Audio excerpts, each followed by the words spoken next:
Scott, what do you That's have me. to say before we join the party?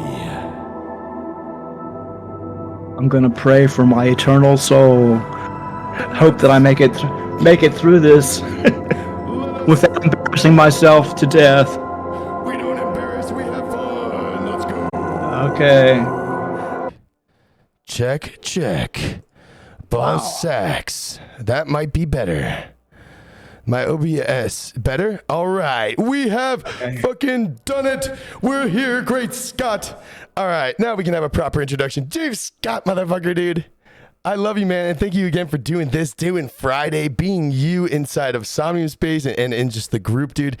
Fucking hell. We are honored to be in your presence, especially with your prestige on the Metapops. Oh, that's what you call it, prestige. What do you, you know, your whole journey, man? We want to hear from the ground up and kind of see, you know, where the hell how it's made this beautiful blossomed creature like yourself.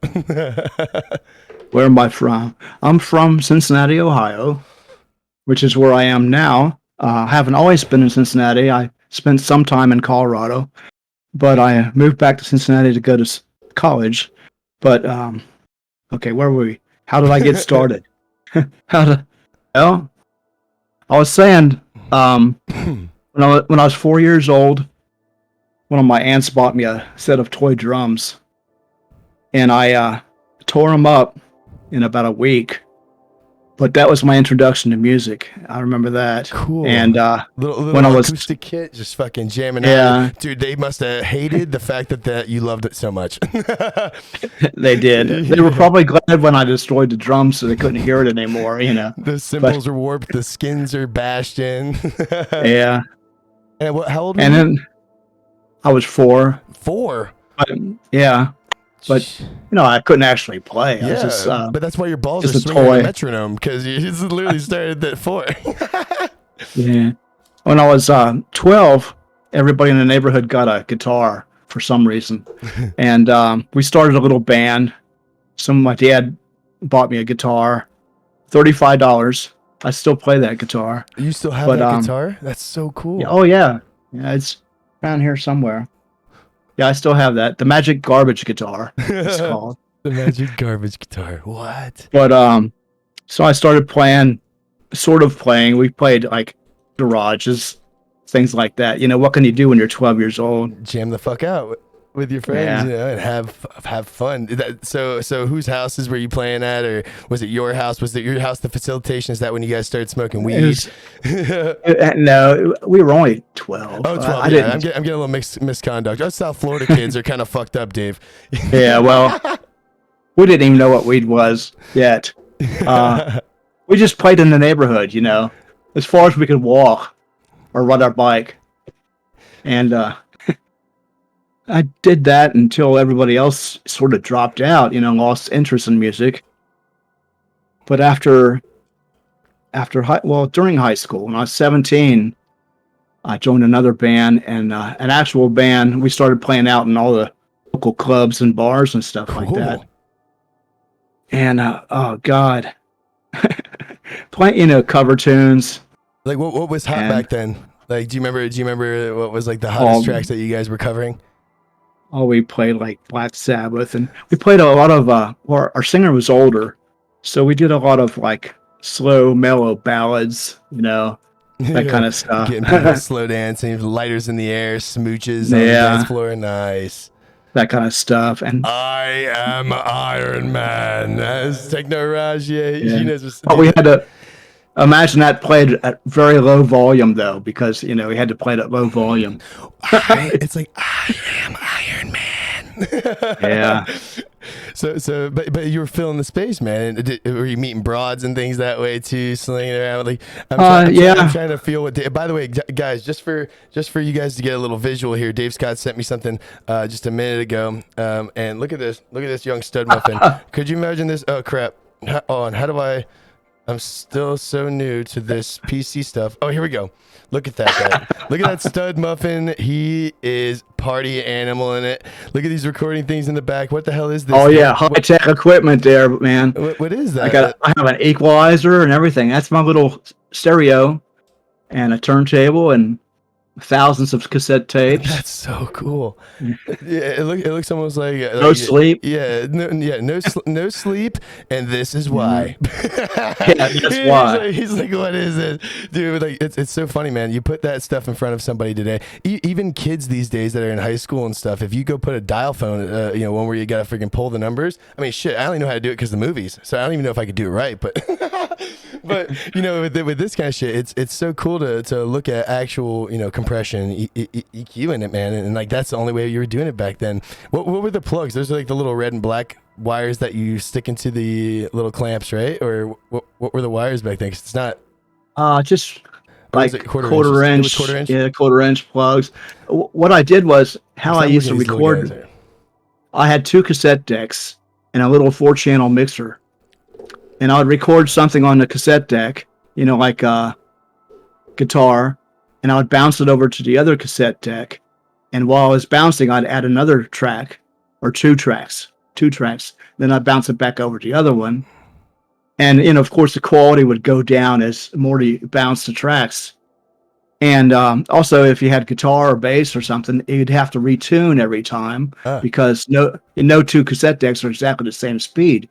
So I'd have to retune, and by the time you got done with bouncing 3 or 4 times, your recording sounded like there's about 90% hiss.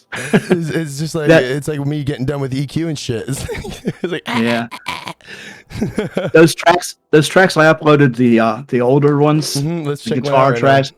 Well, those are recorded in that fashion, with 2 cassette decks and a little Radio Shack 4-channel mixer. Dude, hold on. Let me press a pause on this slow ambient sex tune you got going on here. Stupid Fraud would have fun telling me how to make this sound better because it sounds horrible. Horrible. So this one doesn't mean it's not on your mind. Come on, say it for me, Dave. It doesn't mean it's not on your mind. Doesn't mean it's not on your mind. Okay, 1, 2, 3, go. Ball sax. Ball sax. Oh, let me turn it up. That would help. Twilight hills, we hear a lonesome tune. And we find our way by the light of a silver moon. Follow the pennies that fountain swallows up. Well, that was recorded in about 1989, 86. About 86 or so. Dude, this is actually pretty fucking dope. Like, dude, this is like Smashing Pumpkins feel. Like I bob my head, and then at one point, like, wrong guy bumps into me. I start swinging like the fucking mosh pit arms. This is so neat. So this was what 84 you said that you're doing this Music for Blood is an album. That was about 1986. Dude, this is so cool, Dave, that you have these still. And yet you can't find the track you just remixed for me not long ago, bro? Yeah, that's the way it works. Let's see what this one is. Hey! Andre, thanks for the gift sub, brother!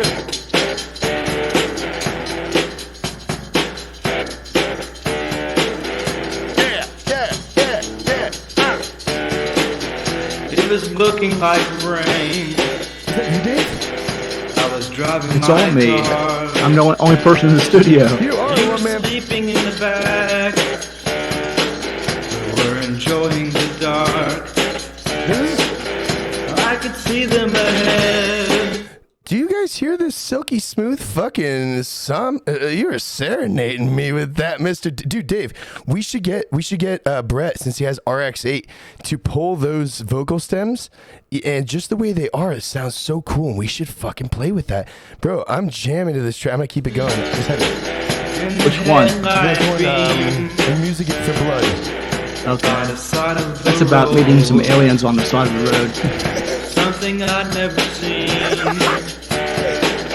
Did you actually meet aliens on the side of the road? Not yet. No. Not yet, though. But, dude, they're all coming around right now. Have you seen all these UFO videos and shit? What do you think about that? They're out there. Should we make a welcome home alien song for like we should do it, dude. Like it'll be the 2021 Music for Blood Part 2, and it'll be like make 'em aliens. I see you aliens. Yeah, I don't know. Let's do it, dude. That'd be fun. Area 51 on the way.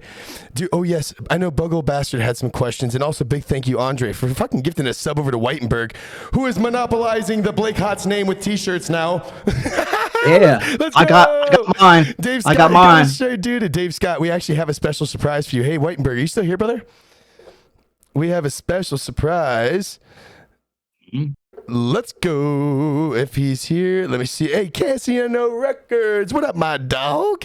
How we doing, brother? Fucking happy days. Happy days. So hold on, let's check out the hurt gets worse. Dave. What happened in this that one? Wait a minute. Let me tell you about that one. Mm-hmm. That's the first time I ever tried to write a song about other people from their perspective, and it's about two of my friends, one girl and one guy.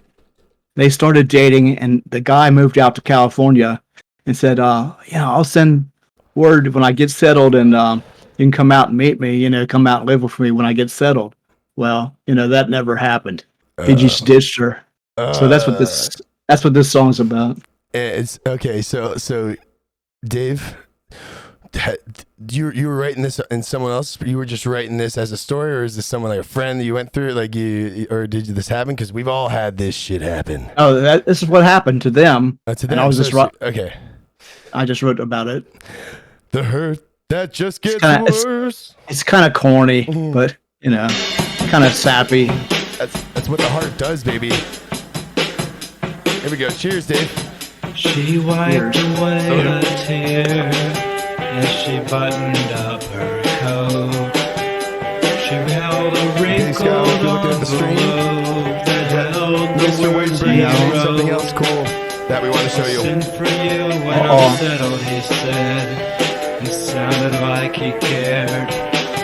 But she traveled so far to be with him, and it wasn't even there. She waited for the bus. No, I have to have one of those. That would carry her back home. She watched the morning street. Oh no! And we're gonna keep making something like this. Sitting Keep it going. He's gonna be a legend. On a park bench painted green. Thank you. Waiting for the bus. Why had Johnny lied? Look at that. Dave's got chorus, baby. These were all sort of recorded live or in one or two takes, just something to do on a Friday night. She tried to think of better days when everything was fine. Nothing had been easy, but they seemed like easy times. She started thinking of him. She looked into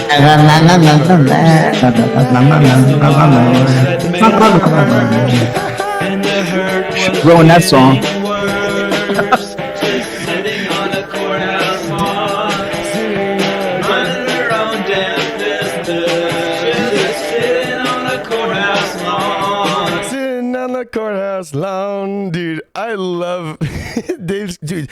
Like thinking about you recording and say, I wish that I could like go back then and chill with you and be able to do that shit, because to be fair, bro, I have no idea, the slightest clue as to how you slice tracks or record them on tape and put them together. It's just so dope, dude. And like, it makes me think too, like, what are the resource costs for those kinds of things too? Like, like right now we're lucky, we buy a DAW, we still bitch about it, we buy a license and things, and we can just make music unlimitedly, like just record and do whatever. But back then, I mean, if you were doing all this recording, fucking up, re-recording, whatever, like how expensive was the tape and the and the gear and all that stuff?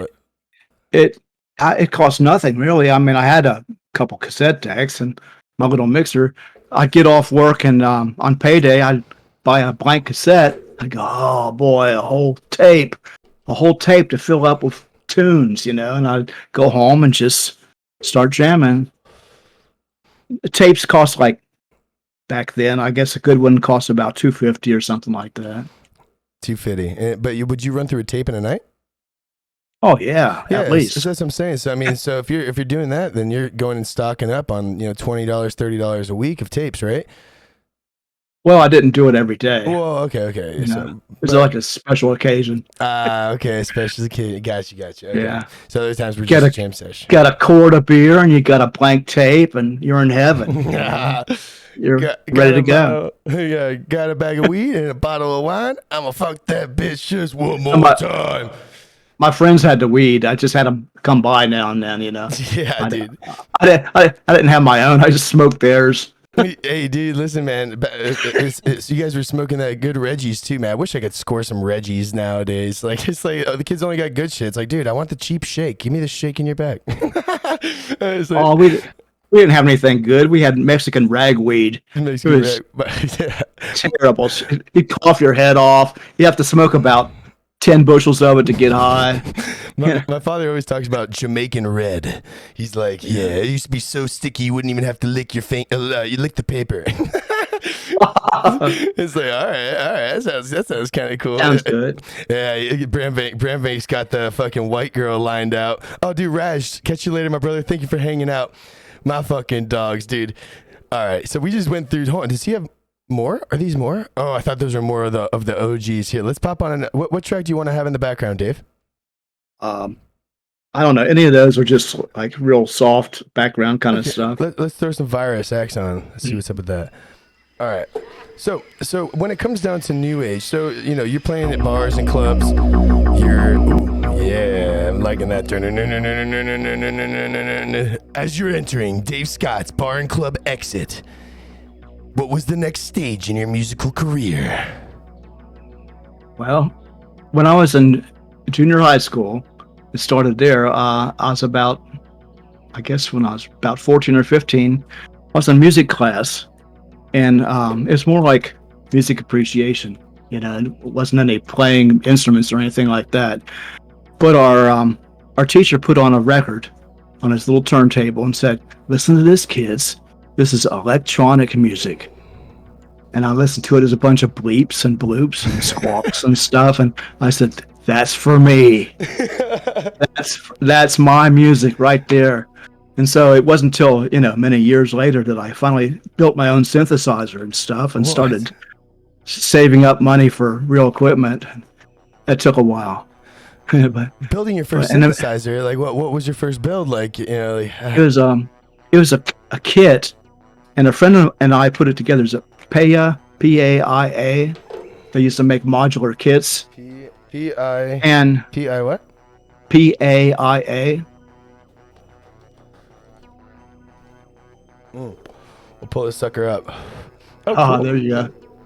And they sent these things with half the parts were wrong. You'd have to go hunt down the oscillator and the diodes and shit, and to send you something close. Here, this is close, And we put it together, and of course it didn't work right. It leaked voltage. It wouldn't stay in tune for more than a few seconds. So I did use it finally in bands and stuff, but I just used it to make noise. You really couldn't play too much musical on it. It's just effects, man. And effects are a big piece of what I feel like music today, especially just having big sweeps. But it's crazy, and like, so what do you think about all like the beauty of fucking like sample packs and all the accessibility with online and stuff like that? Like what are your thoughts? And I know that we're gonna segue with that into Metapop. With Metapop being a source where you get to actually play with professional stems and things like I feel like there are benefits, to both having, sample libraries, out in the open, and then also seeing the creative side come out with sound design and shit like that. But, what are your thoughts with Metapop and all that kind of shit? I know I just laid a huge, weird question on you. Yeah, gosh. Well, I don't like using samples if I can help it. I don't use sample packs or anything unless it's a remix competition and they provide the stems and you don't have a choice. I have no choice. No choice. But I'd rather just make my own sounds and use plugins and things like that. I don't use sample packs really. What's your go-to plugins right now? I got this one called Transfuser that's it's good for drum sounds and drum patterns and things like that. I've got the ones I use These birds are tripping for me out. vocals. Let's see what else. Let me just take a peek. You guys got your notebooks out? I also forgot that Buggle Bastard asked me to ask you a couple questions, which we will get to here in a minute. But keep on rolling with these plugins. I use not Real Audio. Who are these guys? Holy shit! Yeah, so I forget the name of everything. So I just click on it. I've got one called Sonic Force. It's really good. Ethera Gold I use for the vocals when I have vocals.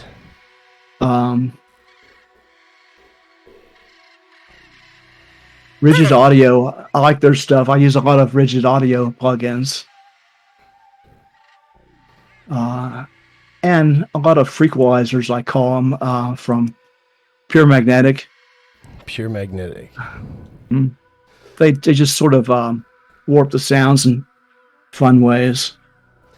Oh yeah, I see what they got free packs too. These guys got free packs of Native Instrument shit. They got free stuff with what was it? With Ableton stuff. Oh cool. Guys, check. I hope everyone's got their shit listening to Mr. Dave Scott with his little tips and tricks right here. Okay, I like the design of the site too. I'm definitely gonna check this out later.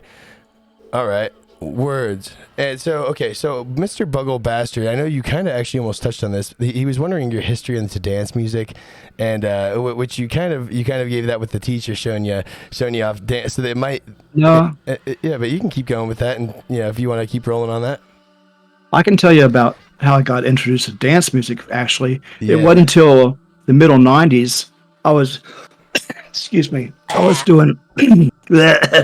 up. I was doing promotion for different people, and I was putting out a fanzine of my own called Dangerous Music. What's a fanzine? Mail on that fanzine. Yeah. It's a little homemade magazine. Oh, cool. That you just mail out to everybody in the world and go broke. Here's my mailing list. And where do you get the mailing list too? Like, I just get in contact with people. So it's people like in your Rolodex style. Use mail, real mail. I'll tell you what, I do love mailing letters still. People appreciate it, and it's actually kind of fun to write letters and personalize shit. We should start that. We should be pen pals, Dave. I think we see enough of each other, Blake. I'm sorry. That's not true, Dave. Anyway, back to my story. Let's see. I was doing promotion for people like Praxis Entertainment and Green Galactic. I think they're still together, out in LA somewhere. But anyway, they sent me one day to cover a festival in Cleveland, Ohio, and an electronic music festival. It was a huge thing, like 2 or 3 stages, and you couldn't listen to everything you wanted at one time. But and also interviewed Moby before I went up there. And 808 State, I don't know if you heard of them. No, I'm not sure. 808 State? No. But anyone know 808 State? 808 State, baby. That sounds cool. And I saw bands like who else was there? Homies. Let's see. I even made a note. Oh, Eat Static. I don't know if you've ever heard of them. They did a lot of acid stuff. Nice. Eat. EAT. That's cool, Dave. All right. But anyway, that was my first real introduction to dance music. Dude, and I like this guy's outfit. Hell yeah. This is cool as shit. These parties were probably wild. It was a lot of fun. Yeah, I'll tell you. Well, we got to check out what kind of tracks. So you were doing interviews. Do you remember do you know if you can find any of the articles or things that you were doing with these guys? That'd be so cool. I still have the interview on tape, Moby's interview. What? I don't know if he'd mind if I put it online or what, but absolutely not. You should. It went badly because I didn't know anything about electronic dance music, and I was asking him all kind of stupid ass questions, and we ended up talking about so you like kick drum. Veganism. Oh really? What? Ended up talking about meat and veganism and stuff. I said, he went off on how great it is to not eat meat. And I said, well, just because they don't scream when you cut them down, plants have feelings too. They're living organisms too. And that kind of pissed him off. And then that was the end of the interview, I think. Okay, maybe he will sue your ass. No, dude. Honestly, that's the thing though. Is like, I think that's cool. That's a cool piece of memorabilia. Like, you should totally at least post it on YouTube or some shit and like tag him. Yeah. All you gotta do is take it down. I mean, it's a pretty long interview. It's about at least a half hour or so, I guess. That's cool, dude. We should we should see if there's some sort of AI generator that can make cartoon characters so that it looks like you guys are talking to each other as like two animated characters. Yeah, like Moby's face is getting red as you're telling him that the plants have feelings. I guess my very first exposure to dance music was when disco came in. In the 70s, and I was used to bands, live music. All of my friends were in bands. I was in bands, and we'd go to bars and clubs to hear a band. But one day you walk in, and there's no band. There's some guy in a corner playing records. And I said, what the fuck's this stuff? And it's going thumpity thumpty thump. It's going thump, thump, thump, thump, thump, thump, thump. I said, what? Where'd the band go? And so it put us out of business. All the bands didn't have work anymore because they could get some guy to play records in the corner. And so that kind of soured me on the disco stuff, until more progressive, better electronic music came along. The dance music evolved. Yeah. Out of the disco stuff and started getting interesting. It started getting more experimental and people were trying all kind of shit. And that's when I sort of got back into it again and got interested again. Do you remember any pivotal times, like, or artists that you were like, whoa, that's actually some wonky wonk shit right there, like, that's trying something new? Can't think of anything in particular. I used to get CDs and tapes in the mail from different people when I was doing promotion, and I would play them. I didn't know who they were, like. That's cool though. God. Just pop it on tapes. Yeah, I remember like, even back when I was I went to Ultrafest. It was like the first big festival or anything. I was in 10th grade. I was 16, but there were dudes outside handing out their CDs of their mixtapes and shit. And that was the first time I'd ever like had that, like, where it's like, oh, cool, and like they're actually all good fucking mixes from all these dudes. And like, you guys back then are probably doing that too. Fucking here, check this shit. Pop up on your radio. But it was sort of. It was underground, pretty much back then. You didn't hear it on the radio or anywhere else. So you had to have it, to you. You had to have it. You had to be exposed to it person to person, really. Yeah. It's underground, baby.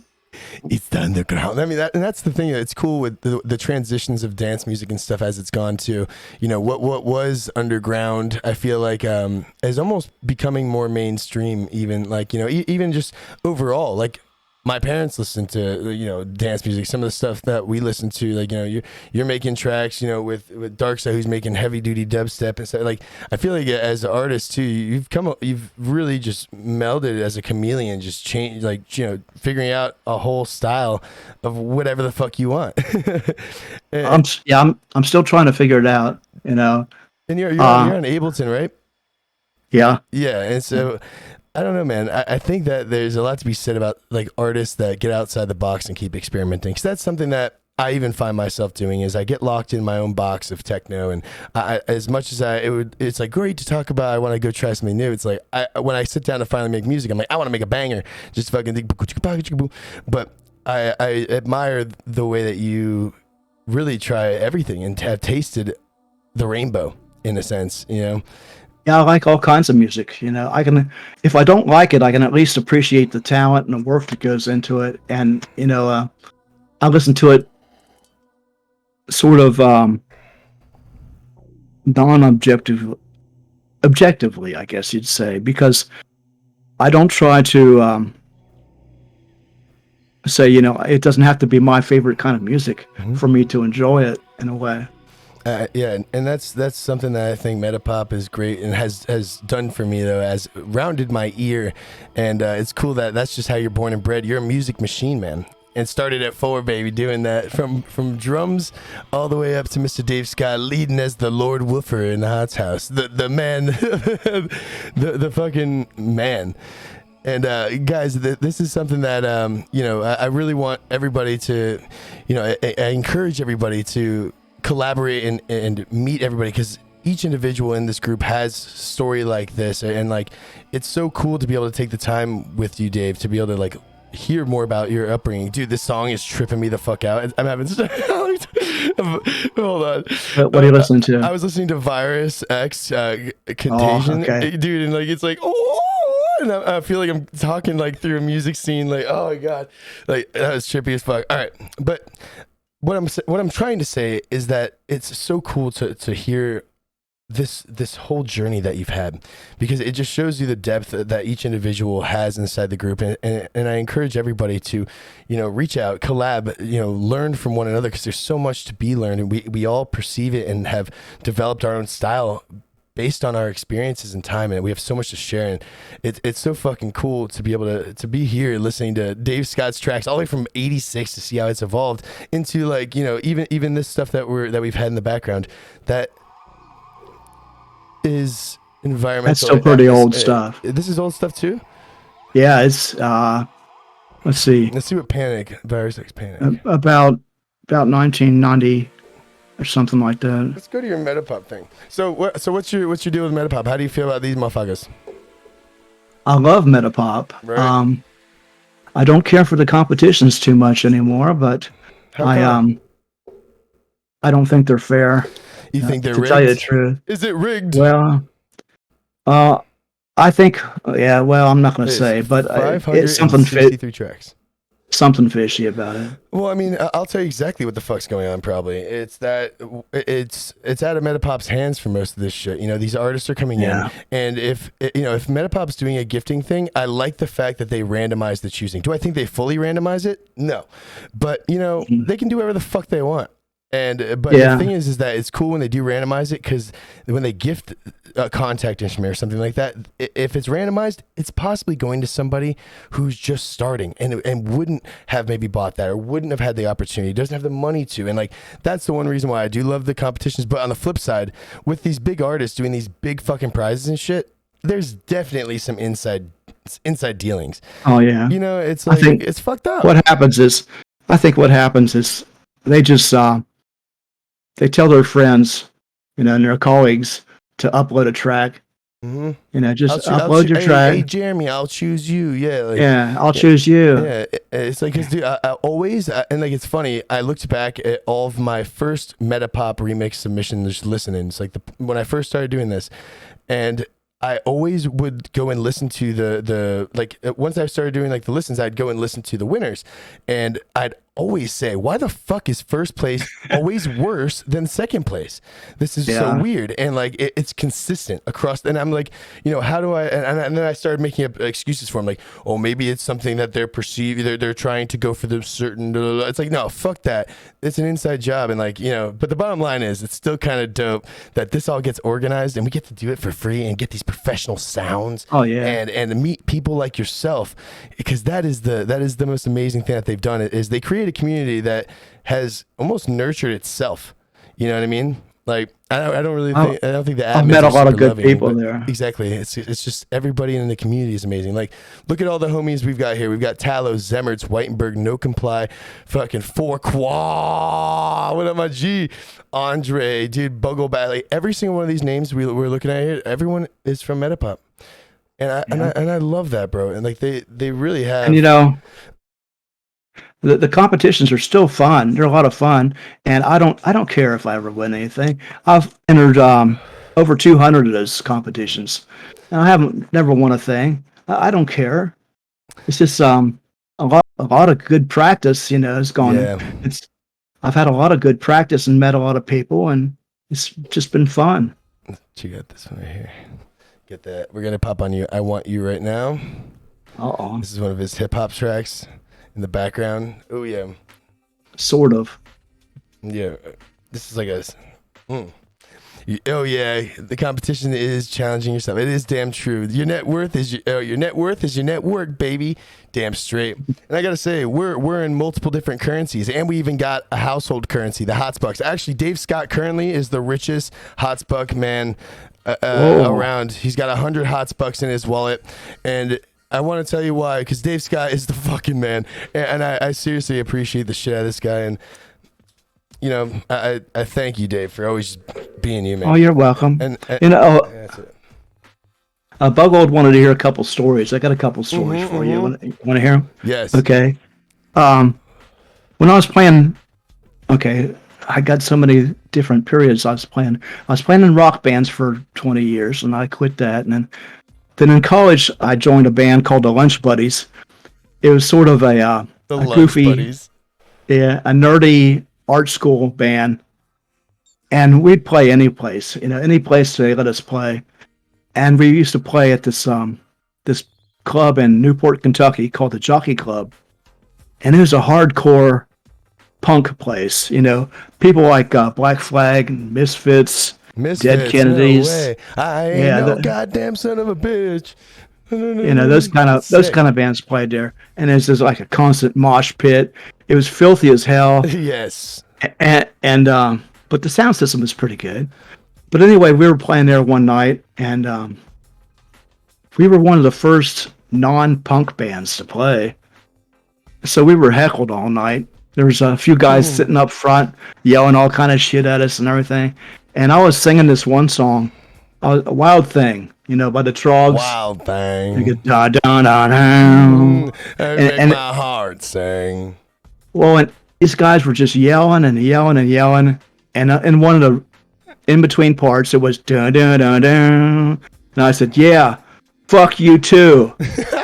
Dun, dun, dun, dun. And the whole place went dead quiet. And I said, "Uh-oh." But Dave Scott breaks a pool stick over his thigh, and he's ready for battle. I'm gonna die now. But actually, they respected that. They thought, yeah, he's punk. I thought it was gonna erupt in crowd cheering, but I guess it went silent because they were like, motherfucker. They were like shocked, I guess. Here's this nerdy guy with a button-down shirt on and short hair up on stage. Let's show everybody. Let's just for those of you guys who are new here. Here's oh crap! What did I do with it? Where are you, Woofer? There he is. There. Oh no, that was long before. That was out in Colorado. Mm-hmm. Okay, well, okay. I'm not super angry, but we're close. They're close, yeah. Dude, so we want more like this. Huh? Keep going with the good Dave stories. We want another one. Well, we got ashtrays thrown at us and all kind of stuff. It's like saucers. We were playing this one club in Cincinnati. It's downtown, and it was a really rough place. We played a lot of places where you could get stabbed or shot or something. Jesus Christ! But we were taking the place of this house band. We didn't know it, but this is a band that was real well liked and everything. And all of a sudden, we show up and we're playing, and they weren't too kind. They didn't like us at all. And during the middle of one of these songs, yeah, okay, keep going. You got it. Oh yeah, just started just like. Stink eyes. Stink. You're gonna die. Yeah. Well, that's what happened. This guy walked up to me. I was playing bass. I was just playing away and smiling. He says, "You guys are gonna get your balls kicked." What? He said, "You guys are gonna get your balls kicked." Hey, dude. I said, "Uh-oh." So we finished up. That was about the last song anyway. We finished, and I said to the rest of the guys in the band, I said, "Hurry up, pack up, hurry up, pack up fast. Let's get the hell out of here." Yeah. I said, "Why? I said, "We're gonna get our balls kicked. That's why." I mean, like the thing is, it's like I'm not gonna meet you outside and kick your ass. I'm just gonna kick your balls. And it's like, what? Yeah, like, you're fucked up. I didn't like that idea. Yeah, it's like, what the hell? Yeah, seriously, you're wrapping up quarter inches and fucking packing up the drum kit, dude, running out of there. Yeah. Dave Scott's not a fighter, baby. He's a lover. Me too, though. It's like, dude, don't punch me in the face. I'll buy you a fucking drink, dickhead. Like, Well, we couldn't really go anywhere. You're up there on stage playing, and you're sort of trapped. Your front entrance is blocked, because you're where the audience is. You go backstage, you can't hide there forever, so you're pretty much trapped. Well, I'll tell you what, Dave Scott, when we get this whole stream and movement to the size that we want it to be, and we get you on a live stage, I can guarantee you that there will be nothing but fucking cheering and fucking your name being screamed and fucking hurrahs and huzzahs, dude. It's not gonna be like those fucking cocksuckers in Cincinnati. We ought to slap them. I kind of enjoyed it. He ain't no, dude. I guess that's where the hammer. Remember, Dave Scott had these joking things because he saw me doing push-ups and things, and he's like, "I'm gonna hit myself with a hammer." You have to know how to deal with hecklers and people like that. If they heckle you, you just yell back at them. Throw something back at them, whatever it takes. Monkey see, monkey do, baby. Hit them with your bass. This first club we played in, some guy says he walked up to our lead singer and he said, "Play Melancholy Baby." And I said, "What the hell, Melancholy?" Some old standard from Frank Sinatra's days. I didn't know what it was. He says, "Play Melancholy Baby or show me your dick." and our singers, and our singers just going, "Okay, on this song." Dude, we got some more songs.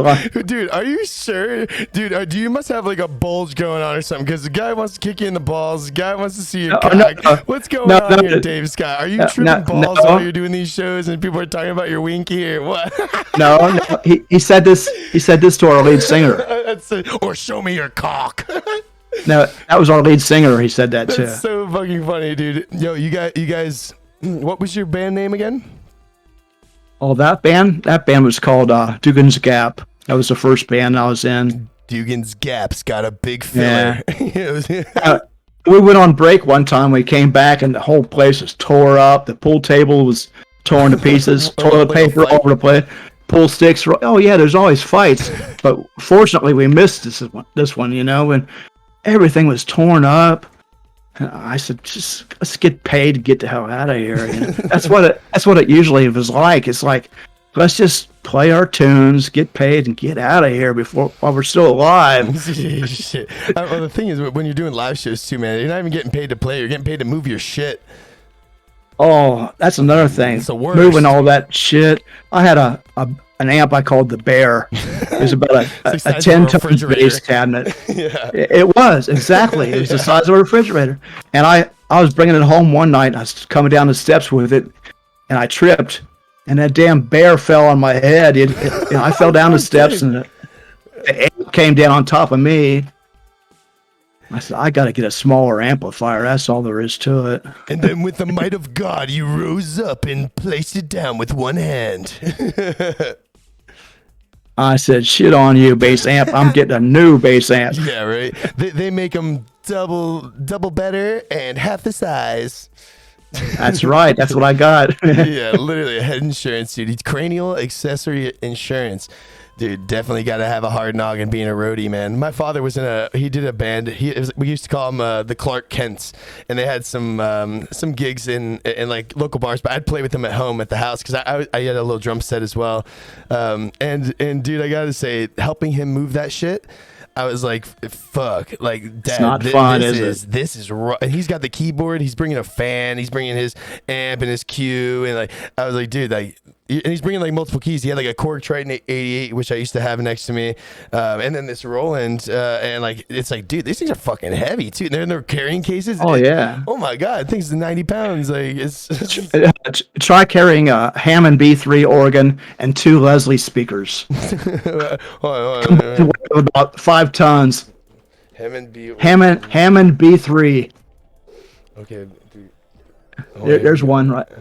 Oh yeah, hold on. I gotta make sure everyone else can see here. You look that up. I'm gonna go piddle paddle. Oh, piddle paddle away. What? You're carrying this thing around, Dave Scott? Dude. All right, guys. As we all know, man, Dave Scott is a fucking G. I love this man to death. And all right, let me pause this music. Yeah, as you guys can all see, this man is a different breed. He's a different animal. And he's so cool. I love him. He's my pops, dude. And I'm so happy that the universe crossed our paths. And I really would love it if everybody gave fucking Dave Scott some love. You know, fucking check him out. Go give him some love on one of his songs or whatever.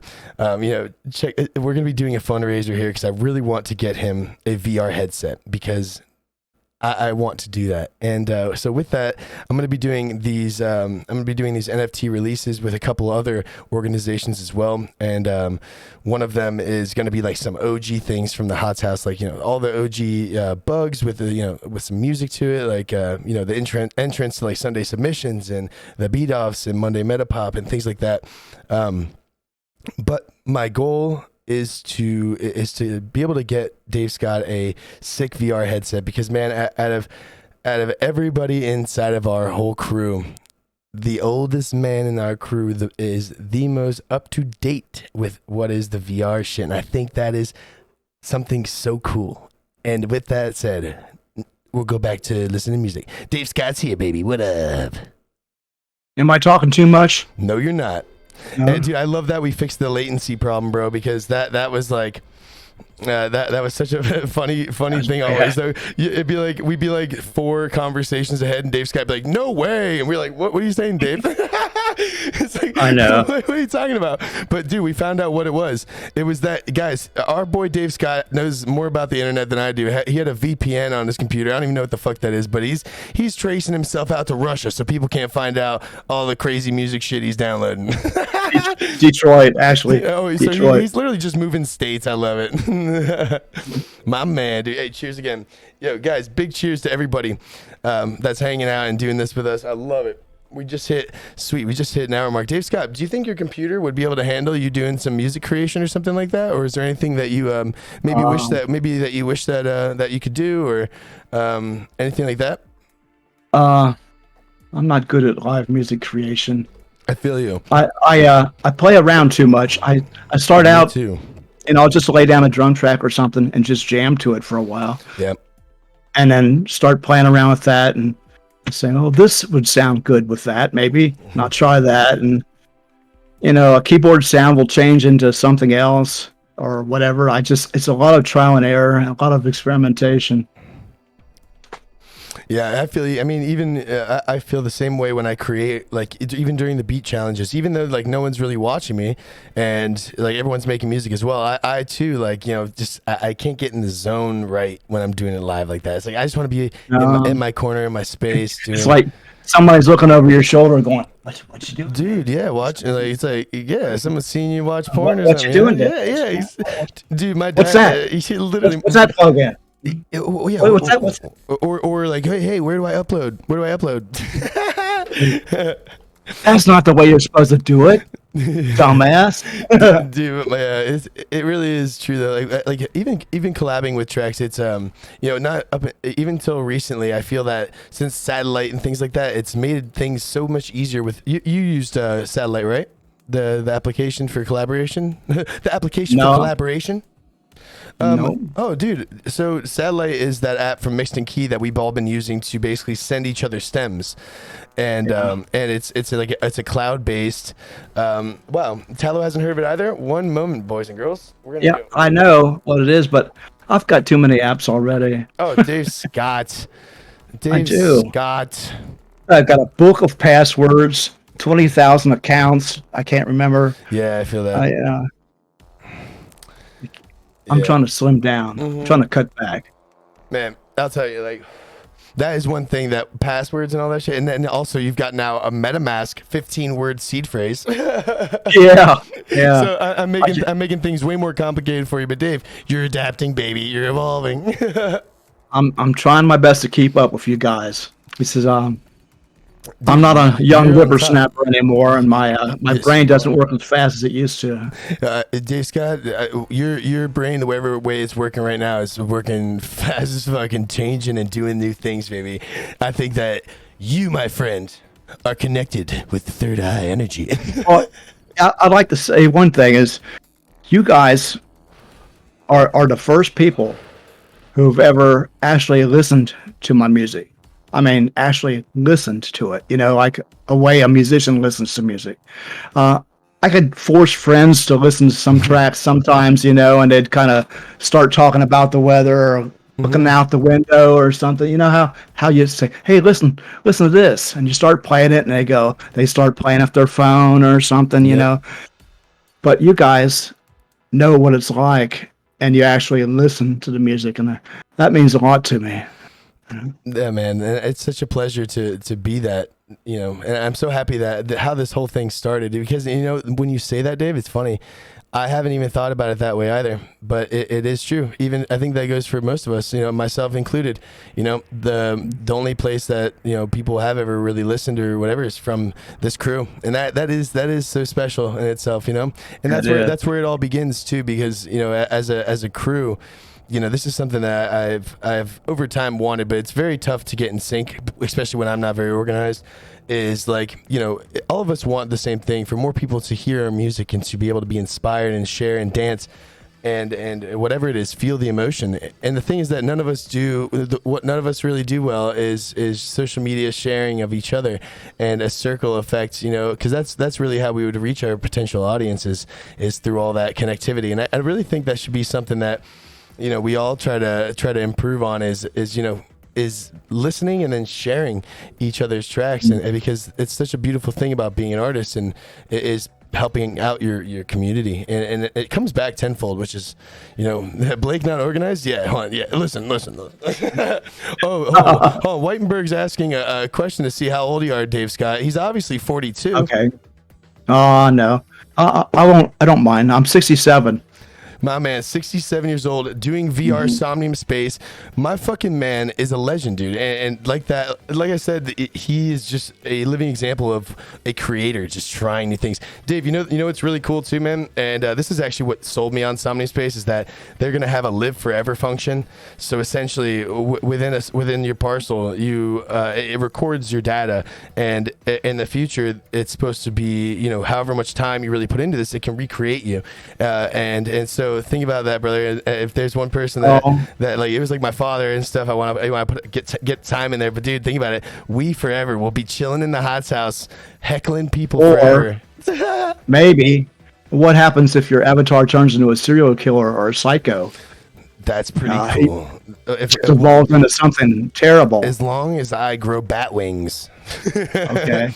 As long as you kick ass. Yeah, as long as I kick ass and fly around. And then they do have a Somnium jail. So they actually were telling me about the Somnium jail. Dude, so the way that works actually is that, so you know how when you get a VR headset very soon, Dave, it can sense when you have your head in it or not. And so it's active or not. So essentially the thing of the jail is, if you do get put in the jail for whatever, being an asshole reason, which is most likely due to like trying to be a thief or something, they essentially will lock your character in there and for X amount of hours. And so the hour time, you would have to be in the VR thing to outlive that time period in order to be let out of it. And so it's like, it could be 10 years if you just don't put in that 3 hours you owe, then you will never get out.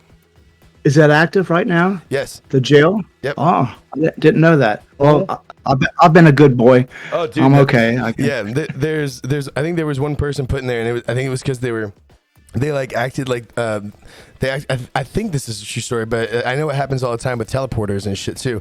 But people take pictures of Somnium Space. They make a account that's very similar on OpenSeas, and they'll list a piece of land, and they'll list it for 2 Ether, which is cheap, and people will go buy it, and essentially it's nothing. Oh, no. And these I've seen that kind of crap on on the Discord. That's the cool thing about blockchain, man, is everybody sorts out scammers, and they don't live long. They can't. And if you buy things, or if you're looking through it, there's all the answers to that. You can't be tricked, and it's really a cool thing. I love that part, is that when you go, you're disqualified. Yeah, pretty much when you put someone in jail, disqualified, motherfuckers. That's funny. Man. Yeah, I can't wait till you do get in VR though, because it's gonna blow your mind. You're gonna have to move a lot of shit away from where you are though, because dude, in the beginning, getting used to spinning around in circles and stuff. Yeah. You're destroying things, smacking stuff around. Like, Let's knock everything down. knock everything down, dude. Hide your kids, hide your wife. Dave Scott's throwing haymakers. Dude, so, satellite plugin once again trying to sell us. When we go back to WooferBlast song here. Yeah, we got some smooth jam. What is this one now? This is Born Yesterday. Hey Trish. Trish. Oh, in here would be excellent. Everyone say hello to Trisha because I'm spoiled. They're delivering food to the Blake Meister. Oh man, dude, you're always getting food, dude. Food, bro. Like I'm so proud. Like I'm never leaving, and it's funny because this is the first time in my life where my parents are like, you know, it's actually not that bad having you home, and we actually don't mind. And you know why? It's because I don't leave my fucking room, bro. You know what? My parents used to say, like if I wasn't in a band or jamming in the basement, they'd look at me and go, "Dave, what's wrong? How come you're not playing music?" They'd think I was sick, you know, because I come from a musical family, and every one of my aunts and uncles and everybody was a musician. And if there wasn't some music going on, they said, it's end of the world. Something's going wrong here, you know. What's the matter? Yeah, why you got the blue face, boy? And you're like, Yeah. nothing. I'm just chilling. They're like, no. Is it okay? No. It's like, no. And you're like, no, man, everything's fine. I'm just chilling. Get downstairs and jam. Yeah, go downstairs and jam. Get your ass down there and I jam. want to hear your loud ass smacking the fucking drums, please. And the floor would be rumbling, you know, and my friends would come over and they go, "Where's Dave? He's in the basement." What? He's in the basement. You know, like you couldn't tell. Yeah, it's like, oh, okay, yeah. And as they open the door to the basement, it's like, Yeah. Oh, Doors. Let's see which one's next on Metapop here. Ooh, Not What I Used to Be. What is this? Some electronic? Okay, this one's some Melted Vibes competitions. Did some Warped Bells. Okay. Ooh, let me turn that up a little bit in my headphones. I have I no like these idea. drums. You know what one this is? Ooh, ooh. Sounds like I'm in like a underwater Mario.